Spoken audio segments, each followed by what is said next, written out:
please welcome and show y'all love for Dr. Corey Abear and Oreo Jones.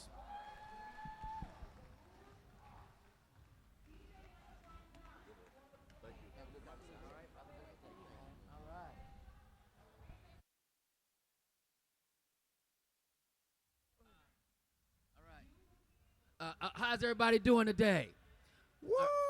All right. Look, so y'all saw us walk in, so obviously that was not a height requirement, because this dude is tall. This is a big dude, man. So anyway, so look, y'all know what this is gonna be about, but this is family, right? This is family, right? So we're gonna have to talk because we don't like to go to the doctor. So Obio, tell me this. You're a big-time social media influencer. You do all the big stuff. Millions and millions of people follow you. How did all of your stuff happen? What was your personal journey that got you to say, maybe I should go to the doctor? What's going on? What happened? Yeah. What's up, y'all? Good morning. How y'all doing?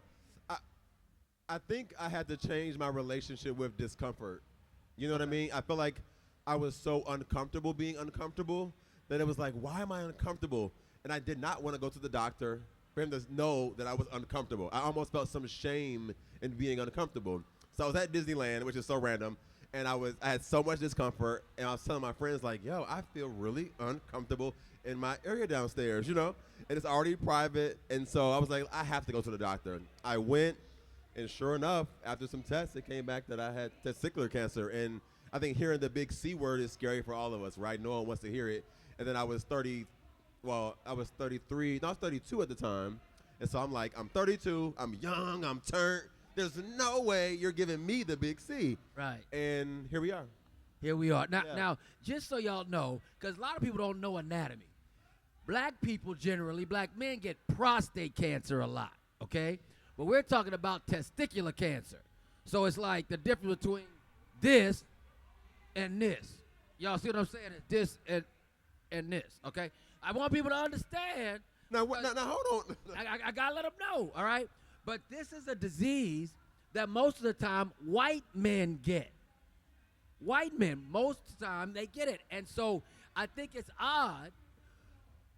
Is there anybody in your family that actually had this? No. And what's funny, my dad had prostate cancer. He got it when he was 50. And I went in thinking that I was going to get prostate cancer. And not for nothing, I still didn't want that either. But in my mind, I was familiar with it, right? It would have felt more comfortable to be told that I had what my dad had. Right. And sure enough, it wasn't. And then I got what's called an orchiectomy, which is the removal of your testicle. And it was invasive, but it was necessary. And I think being okay with whatever procedures I needed to be good was also a part of the journey, which is also just uncomfortable for me. But it was necessary for me to really lean in and get the treatment and do the things. And even now, post beating cancer, because I beat the cancer. But He beat the cancer. Give it up. Thank Beat you. that thing. But even now, being in treatment now is kind of annoying, if I'm being honest, right? Having to remind myself that it's okay to go to the doctor still, and being a cancer survivor, and what does that mean for me, and identifying as that and being okay with that identification has been a journey. Yeah. Well, there's an African proverb that says, he who conceals his disease cannot ever expect to be cured. So what we have to remember is that we've got to go to the doctor. 80% of African Americans that have insurance don't go get a yearly checkup. 80%. So if you don't go, and you know why we don't go? Why do you think black people don't go to the doctor? I mean, Probably just fear. It's fear. Yeah. It's fear. Because everybody knows the old lady in the neighborhood that wasn't feeling well, and then she decided, I'm going to go to the doctor. She goes. She has cancer. They get her on the surgical table, and when they open her up, the cancer spread because the air hit the cancer, and it spread all over the body. That's not true. Air doesn't cause cancer to spread. What killed Miss Mary, the old lady, was the fact that she never went to the doctor. All right, that's the deal. Now, since your journey, how have you been able to give your information about prevention to the world? How have you done that? I didn't know I was opening up myself to all of my friends and peers' private areas because everybody's now like, hey, bro, like, is this normal? Like, and I'm like, go to a doctor. Don't ask me, you know? But, yeah, I think just, like, telling people about it, talking about it, releasing the shame of it. One thing my doctor told me when I was diagnosed, before I had treatment, he was saying, do not forget to keep living.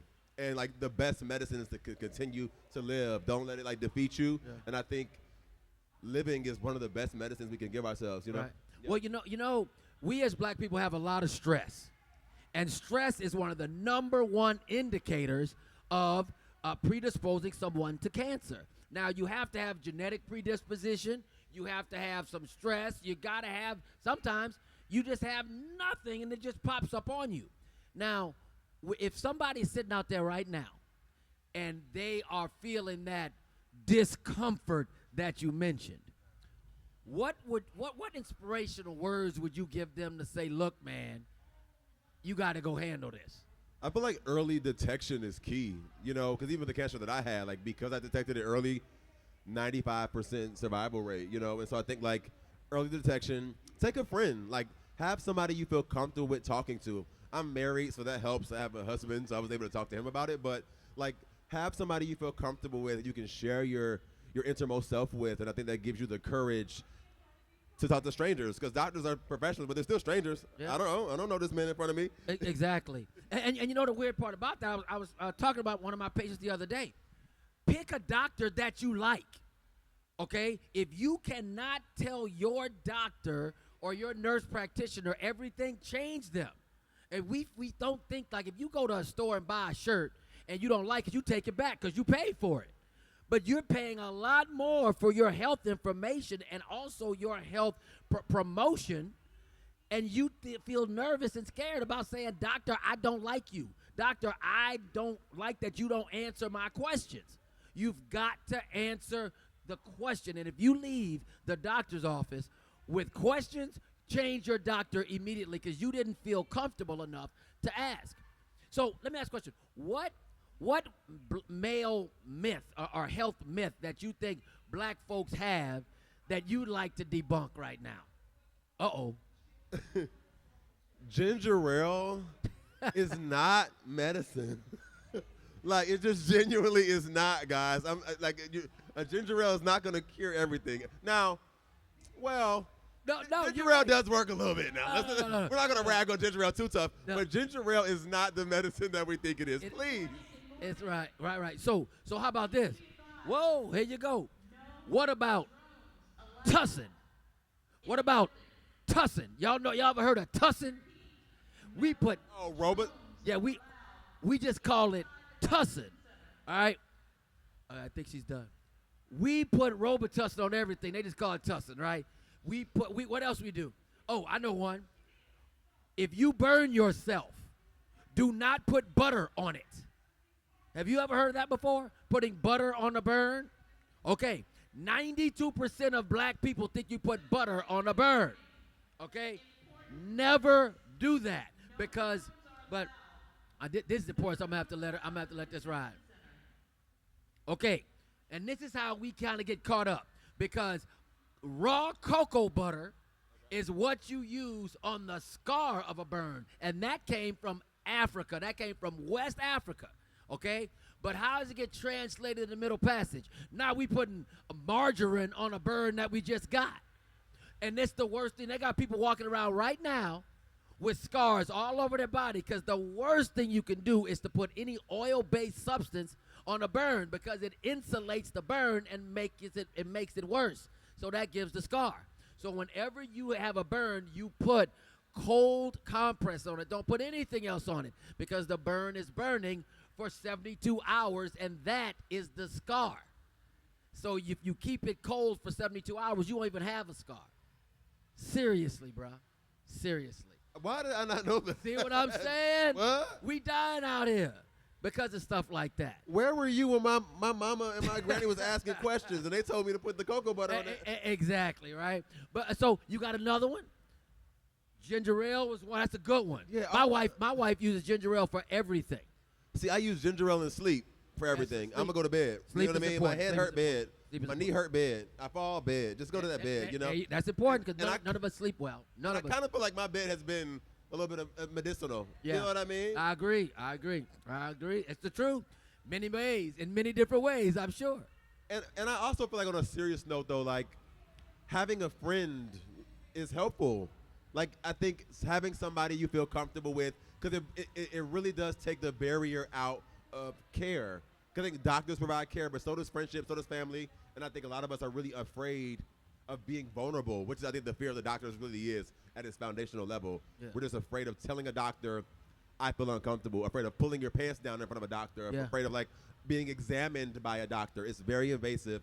But to your point, being comfortable, and also like taking your time while being intentional about your care, I think Sure. is important as well. I think that I had to tell myself, like, I wanted to be cured tomorrow. Yeah, exactly. And you got to be patient as a patient. I'm like, I don't want to give Gotta no be a blood to patient patient. nobody. I don't want to monitor no hormones. Just Right. come on, like, let's do it. What Right. needs to happen? I I hear think being in the marathon of it all helps. Yeah, that's true. And the mindset. There's a Malcolm X quote that I always like to tell people. I'm not Muslim, okay, but I do wear bow ties. Malcolm X quote: if you take the I from illness and switch it to a we, it turns illness into wellness. Visualize that. Take the I from illness, put a W and an E, that's we, turns it into wellness. So that means we have to do what we need to do every day to make sure that we take this illness and turn it into wellness. Now, I'm going to give you 3 things that you need to do today, okay, to change your outcome, all right? The first one, the very first one is brush your nasty teeth and change your nasty toothbrush. Some of y'all been having the same toothbrush since Don Cornelius was hosting Soul Train, talking about this one's soft. I like this. It's some soft. I'm gonna keep this one. No, look at that. Look at that smile. Look at that smile. That man keeps his teeth brushed because if you have dirty teeth, and whether they're in your pocket or in your mouth, brush those too. Because some people got dentures in their pocket. Put them in your mouth. Keep them washed. Your mouth has bacteria that can go to your heart and cause heart disease. You got to do that. Give me one that you want to change, that you tell people to change. Well, when you said take the I from illness and turn it into a we, I came up with one on top of my head. There you go. And Bring it. If it's too corny, just laugh anyway. Nope. We laughing all the way. See, like, okay, and it's kind of deep. It's not really that deep. Okay, forget it. I'm going to just say it. So you know how, like, you have cancer, right? Right. You change the C to a D, you have dancer, and you can just dance. No, don't dance. Okay, no. I'm sorry. Okay. No, my bad. I saw the Michael Jackson. We'll skip this part. No I worries. saw the Michael I'm Jackson tripping. movie. Go I ahead, saw the Michael Jackson movie. No, do your thing. I'm tripping. Yeah. Don't I dance. like that. No, seriously. If you can live life like you're dancing, always, it will make things better. It really would. Because it's joy. Nobody dances when they mad. They dance when they're happy. What about this one? Decrease smoking. Today. That's crack, weed, and cigarettes.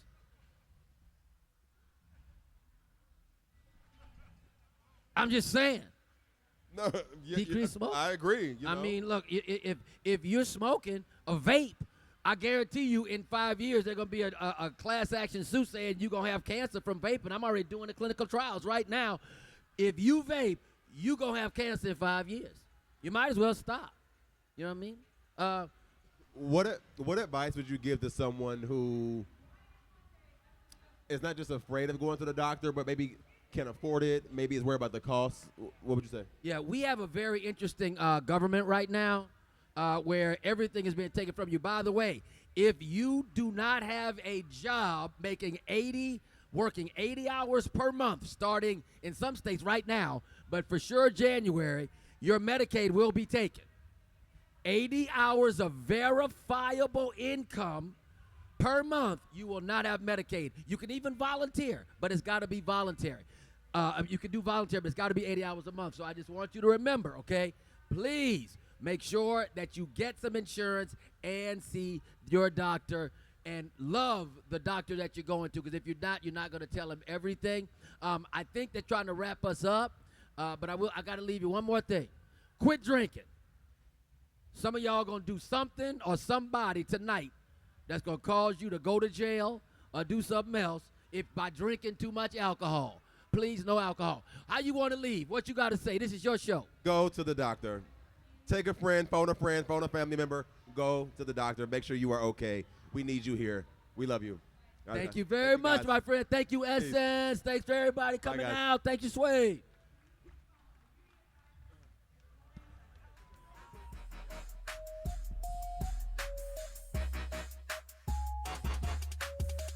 You got to know the boy future is the aim. I work and make the J do the jump.